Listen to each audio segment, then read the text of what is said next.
ನಮಸ್ಕಾರ. ನಾನು ಸುರೇಶ್ ಮೂನ. ಕಳೆದ ಒಂದು 30 ವರ್ಷದಿಂದ ಬೆಂಗಳೂರಿನ ಇತಿಹಾಸದ ಬಗ್ಗೆ ಅಂಕಣಗಳನ್ನು ಬರಿತಾ ಇದ್ದೀನಿ.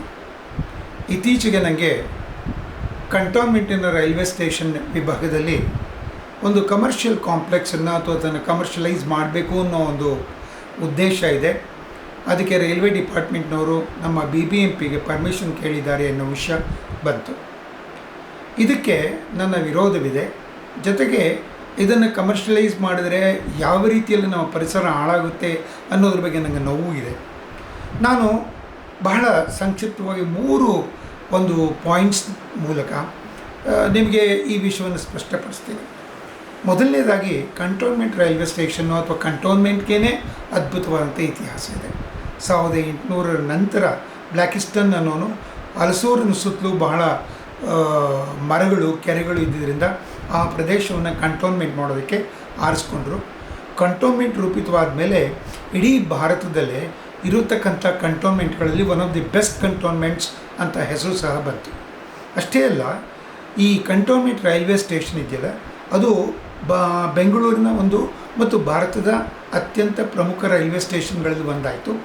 ಅದು ಆಗಸ್ಟ್ 1864 ಆಗಸ್ಟ್ 1 ಅವತ್ತು ಮೊದಲ ಟ್ರೈನ್ ಕಂಟೋನ್ಮೆಂಟಿಂದ ಜೋಲಾರ್ಪೇಟ್ಗೆ ಹೋಯಿತು. ಆಮೇಲೆ 1882 ಹೊತ್ತಿಗೆ ನಮ್ಮ ಬ್ಯಾಂಗ್ಳೂರು ಸಿಟಿಗೂ ಎಕ್ಸ್ಟೆಂಡ್ ಆಯಿತು.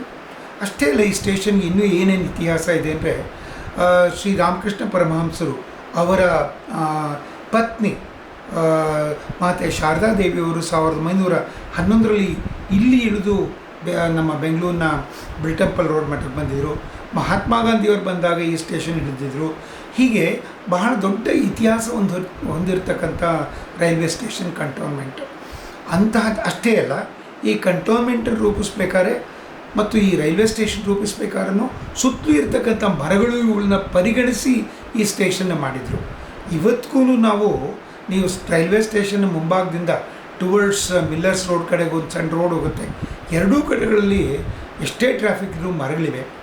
ಈಗ ಈ ಕಮರ್ಷಿಯಲೈಸೇಷನ್ಗೋಸ್ಕರ ಆ ಮರಗಳನ್ನು ಹಾಳು ಮಾಡಿಬಿಟ್ರೆ ಏನು ಕಂಟೋನ್ಮೆಂಟಿನ ಪಾರಂಪರಿಕತೆ ಇದೆಯೋ, ಹೆರಿಟೇಜ್ ವ್ಯಾಲ್ಯೂ ಇದೆಯೋ, ಅದಕ್ಕೆ ಧಕ್ಕೆ ಬರುತ್ತೆ.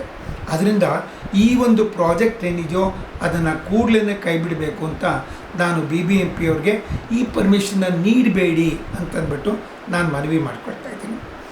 ಇನ್ನು ಎರಡನೇದು, ಬರೀ ಈ ಕಮರ್ಷಿಯಲೈಸೇಷನ್ನ ಸ್ಟಾಪ್ ಮಾಡಿದರೆ ಅಷ್ಟೇ ಸಾಲದು.